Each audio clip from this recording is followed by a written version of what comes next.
take map instead of first pick. Yeah, we're not in the combo we've seen meta. it like once or twice, but it's pretty rare indeed. All right, it is time, Wolf, and starting out with a Falstad ban, nothing new here. Nothing new here, and we're going to see the Illidan ban come down, and those is not Hero League, so we're not going to see Li Ming instantly locked in for RAVE HOTS. They're going to take Greymane instead, though. Furthering, this is not Hero League. He's actually bottom 5 right now on HOTS logs right now, but it takes a high-level player to play him after the nerf. You can't just throw cocktails out willy-nilly and get free damage. That's very true. You really have to pick your spots to jump into with Greymane. I know some of the other regions think that he's trash, but still valued very highly in China and in Korea, as shown by this very early pickup. Muradin, I think we might see a Tastar coming in. The Tastar pairs insanely well with Greymane. You have a lot of wave clear if you do grab him this early. You deny the synergy with the Greymane, and you know, obviously unlock more potential for your own melee heroes. Muradin is just going to be the best tank in the game. He has been in Asia for a long time. Let's not forget, all the healers are open right now. Kael'thas is still open right now, so Abathur actually being picked up very, very early. Very common in Korean Cursed Hollow games to see him chosen because of his global presence, his push potential, as well as his mines.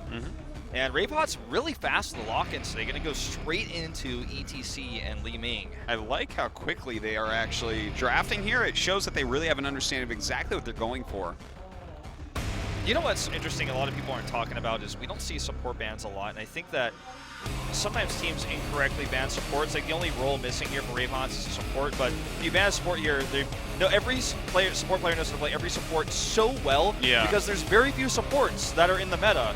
So you basically only have to practice 4 or 5, and then you're pretty much set. And then within those, you basically practice 3, and so you're going to be in good shape pretty much no matter which way you look at it. So I don't think we're going to see a support ban here. If we were to see one, I would venture to say that it would be Mighty banning out Uther, just because ETC is already here. Of course, that Mosh Divine Shield combo always strong, but and also pairs well with Greymane. Actually, now that you think of it, it could also still be a Tastar ban as well, just to stop that same kind of synergy here. Now, you know, one hero that we have not seen go anywhere yet is Thrall.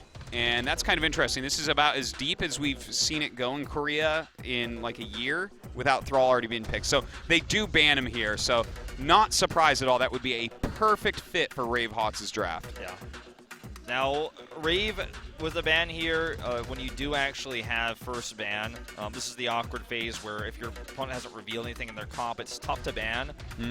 They could just ban a solid damage dealer like Kael'thas, a ranged mage. You know, they don't have any sort of ranged damage just yet. Don't forget that Sonya is still out there. You know, there is Zeratul. A lot of people still like to use Zeratul here, and, you know, that's... The wave clear is something obviously that they're missing, even though Abathur will do a lot of his own soaking and a lot of his own pressure. That's kind of more mid-game focused, but you know, if you're going to have a solo laner up at the top, pushing hard, you're going to want a Tastar, a Zagara, a Sonya, or a Thrall. Thrall's already banned out, of course. So they do need that solo lane wave clear pressure. I think RAVE is trying to decide what they want to ban in that regard here. Yeah, I think it's actually kind of a hard one. Like, obviously Mighty isn't really trying to set up... Well, I mean, they could be setting up for Zagara because she combos well with Abathur with that cheese, but, you know, they already have the mines kind of to see everything and the split soaking going on by Abathur, so I do wonder what they're going to go for here. I think what you were saying, like a Kael'thas ban, could be really nice, considering they absolutely don't want Kael'thas himself. I think it's the safest ban, you know? Yeah. Sometimes when you're first ban, when you get to that 4th ban, they only have 2 and they haven't revealed anything, you have to do a safe ban. And this is the safest choice. Now, Vala and Uther will get locked in, and that means we're probably going to see a lot of Muradin cloning going on. Uther, of course, can keep Vala alive. Zeratul, though, coming out. He's got so much global presence himself just because he's cloaked, and he'll be able to scout. I like that setup pretty well as well, to be honest. It's going to be able to put a lot of damage on it, and Tyrande as their solo healer here, definitely going to help out with those ganks. Especially if you hit a good power slide into the Lunar Flare, it will kill anyone it connects with, especially Vala. And look, all they need is 1 kill, and then Li Ming goes crazy. So if they can set that up, look at the amount of damage they have. It's a lot, but they are a little bit soft. And Butcher being picked up here, this is really cool. Butcher clones are some of the scariest that there is in the game. Yeah, and he was just recently buffed a little bit as well, so definitely more viable and something that we will be seeing, I think, in Asia, because this was the region where Butcher dominated in the past. Even in 2015, it was the only region we were seeing him consistently being used, and I'd say more of that to come, especially with this buff. Certainly. I gotta say, I like both of these drafts. Do you have a favorite? I gotta go with RAVE HOTS, to be honest. I like the pressure that Zeratul can put on. I feel like the only weak pick there is Tyrande. There's not a lot of burst heal, especially versus the Butcher. That's gonna, he can just lock someone in. That's kind of scary. But I think they have a slight edge, I have to say. Okay, I'm actually gonna, like, I really like RAVE, like how they went for it. But I think that Butcher pickup with the Abathur already in there and an Uther with Divine Shield, I'm actually liking what Mighty has done here. I think that they can easily get a pick off on a Greymane or a Liming or something like that. Having two Butchers, man, everyone's just going to explode. Yeah. Really curious to see what Heroic is going to take as well. But guys, let's jump into game number 1. The map is Cursed Hollow. Tell your friends to get in this stream. It's time for RAVE HOTS versus Mighty, game number 1.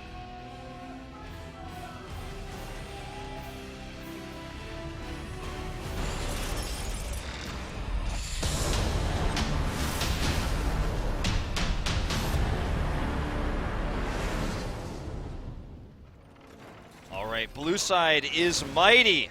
Pong is on the Butcher. Dudu is on Bala. Kong is on Abathur. Zhang is on Uther. And Jocker is on Murray. You said Dudu. I did indeed. I'm going to be saying it a lot tonight. Yeah, you might indeed. All right, over on the right side in the red for the whole match, we have Hidden on ETC, Hamlin on Zeratul, J-Feel on Tyrande, NMX on Greymane, and Gilduck on Liming. It is RAVE HOTS.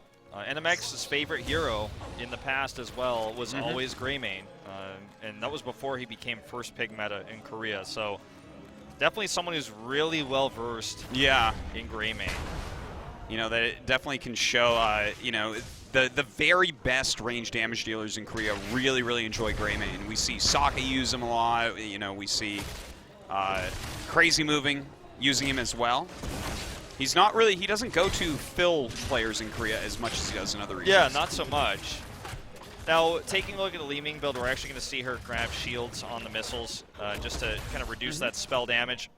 So it's going to be very useful early on if she can hit her targets. I think that she might go ahead for like a teleport build as well here, just because the fact that you have Butcher as well as a clone of Butcher, Liming is going to just blow up. So she needs as much survivability as possible, and this opening talent is a great way to work towards that. Yeah. Block coming out, of course, on Butcher as well. So I'm going to have a little bit more sustainability in these fights, can stay up in the front and absorb all that extra damage. Big damage coming down onto Jocker, but he will escape. We didn't really mention this too much, but Jocker is a former RAVE player, so he's playing against his old teammates. That's here. right. He was really known for ETC last season. That was his best hero, I would say. And, it definitely is. RAVE HOTS knows this. They were saying that they kind of taught him a lot of what he knows, so they can play against that. And this early ETC pickup, I'm sure, is part of that. Oh, Hammond gonna just barely blink away there. A nice gank attempt by Pong, but a quick response. That could have gone really bad really quickly, especially with the Abathur hat, as well as even some mines nearby. By the way, I do like this type of style with Zeratul early on such a big map, keeping him just in a lane. He's actually a fantastic solo laner, and so to have him up there just kind of soaking for the time being, waiting for a time when he can get around the map a bit better, I like it a lot. Because of the gank pressure, Mighty loses mid lane for a little while, which allows them to come over here and take these giants. Rave's going to. And you see the Sentinel comes out, and basically RAVE HOTS is like, okay, you're getting your giants a bit late. And they're actually going to aggressively group up first here on this this first tribute. It's going to be tough for Mighty to deny, especially with Hidden in such a good position on ETC. Like, no way they get in there. All right, well, Jocker tries to come in right now. Some stuns going down. Don't get too much health off of him for the time being. It's all about Hidden's position right now for them to secure this. NMX, of course, a very squishy hero at this stage in the game.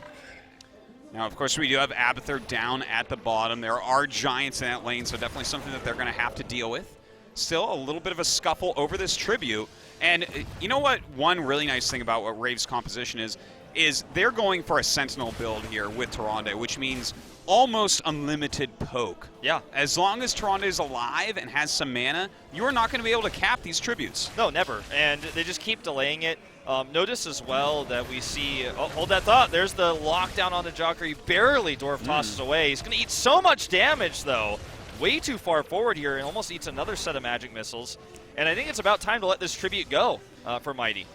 You know, the thing is, I like that they're trying to keep it going as long as possible. I think they knew the entire time there was no real chance for them to actually take this first tribute with Abathur on their team. But the longer that they make the fight go on, the better it is for them, because Abathur gets that split soak going. Exactly, and he's helping to deal with, slowly but surely, the giant push in the bot lane. Over here we do see Mighty goes ahead and grabs these Knights. One of the reasons why we do see Greymane on NMX in this comp is actually because he can roam around and take these camps, and because of his incredible wave clear, he can basically just push a lane and then back out of it while it runs into the towers and then go and take a camp. That's how I feel when I come down to watch Heroes of the Storm in Korea. Yeah, no, that's the way to do it, guys. Don't cover your face when the camera goes on. Turn, smile, and wave. You're on TV. That's my face when I wake up in the morning and remember that I'm casting Heroes today. I'm like, yeah. Oh! I like go in the mirror before I brush my teeth. I look at myself like that. All right, well, looks like we do have this Bruiser camp against Bruiser camp in that middle lane. Everyone just trying to clear that out as the next tribute is spawning right below. Ooh. Stun goes on to NMX here. As you can see, he's kind of on wave clear duty right now in the mid lane. And Abathur trying to slow this down. Sentinel comes in to check the positioning, and notice Hidden is always out at the front. He's the main engager for them. A good power slide can get him multiple stuns and get a free pick even if Mighty is not careful. Well, right now, oh, and he does barely get stunned out of there. A lot of damage going down onto Hidden, but he does get to back out. NMX took way too much damage before this fight, and he continued to dive in regardless. Goes down first. Hamlin does blink away. Pong is the first to die. Looks like Hidden may go down as well. He actually face melts to escape. And look at that heal coming down as well, and Zhang will die. So a good trade here for RAVE, 2 for 1. Yeah, so close right there to kind of going the other way, but kind of weird the way NMX jumped in there. He blew up almost before he landed in Worgen form. Yeah. If he had actually a little bit more health before they went into the fight, imagine how much better that would have gone for RAVE. Well, this puts RAVE on Curse Point, Urtosis. Curse Point. And they're almost a level up here, so they will almost certainly hit 10 first. And Mighty's going to take a risky boss here as a result. And the problem is Sentinel is on the map, and Hamlin, of course, can come over here and scout this. Yeah. This is a risky move. Look at that. They even poke right there with that Sentinel. We do have Hidden and Hamlin sitting right nearby. This is really risky, but you know what? At least Li Ming is not down here. Yeah, nowhere near. They did see the Giants were just taken, so they knew that not everyone was nearby. But this is just too risky. And as you mentioned, Li Ming not being nearby, it's a big win for RAVE because not only did they deny this, but they got mid-soak as well, and they're going to continue to do so. Every single minion counts when you're getting close to 10. Oh, a lot of stuns coming out right now onto Hamlin. Does get to blink out of there. Meantime, Hidden rolling in. Pong taking a lot of damage. NMX getting in and doing what he can, but they're too high in health right now for him. Looks like Pong's going to actually have to cancel his charge as well because he would have run into those towers. Nobody dies, but again, these kind of trades work well for Mighty because of Abathur and him being on the map here. But they still don't gain enough advantage here to either get 10 or stop the curse. Yeah, and in fact, that 10 should really be going to RAVE much in advance of Mighty here.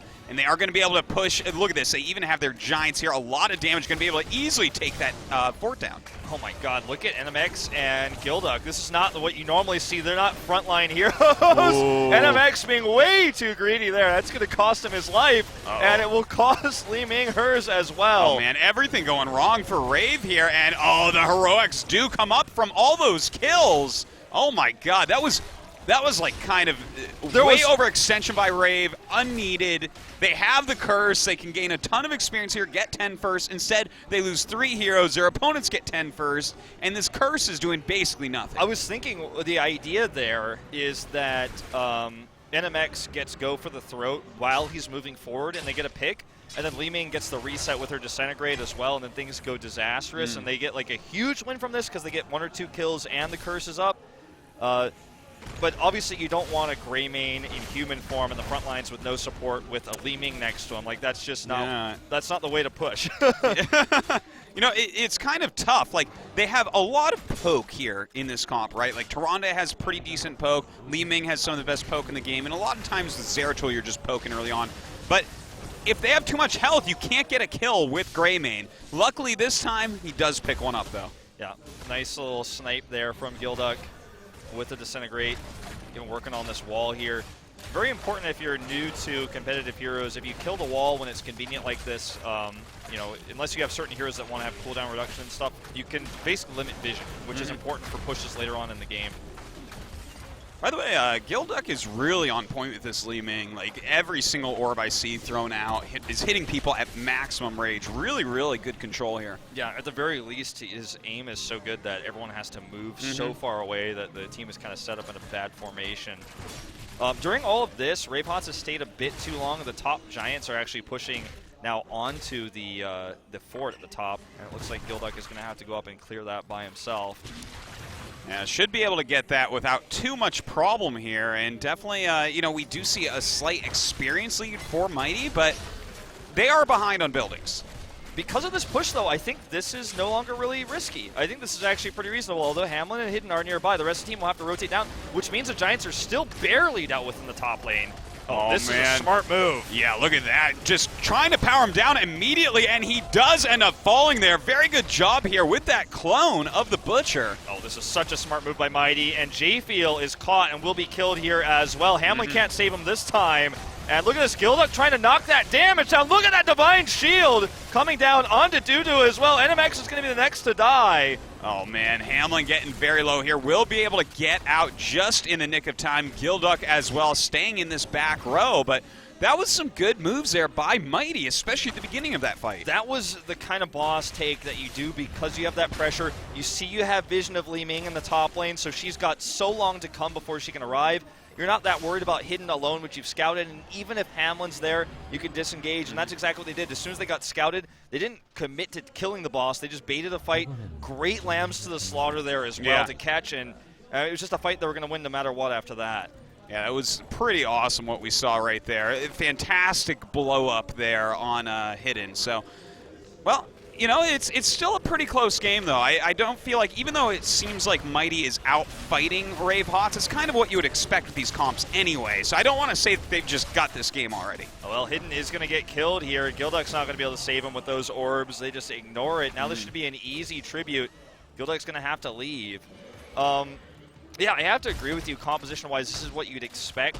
But decision-wise, I think we're saying a new Mighty. You know, what we saw last season, they're really making some smart choices. Yeah, they really are. And the more I look at this and watch this play out, that the Butcher pickup, the fact that they have Abathur with that, and they have the Uther very importantly in here as well. Like, Uther can keep someone like the Butcher alive better than any other support in the game. So it's really working out against them, against this kind of like poke-based, flimsy composition without like a super good burst healer.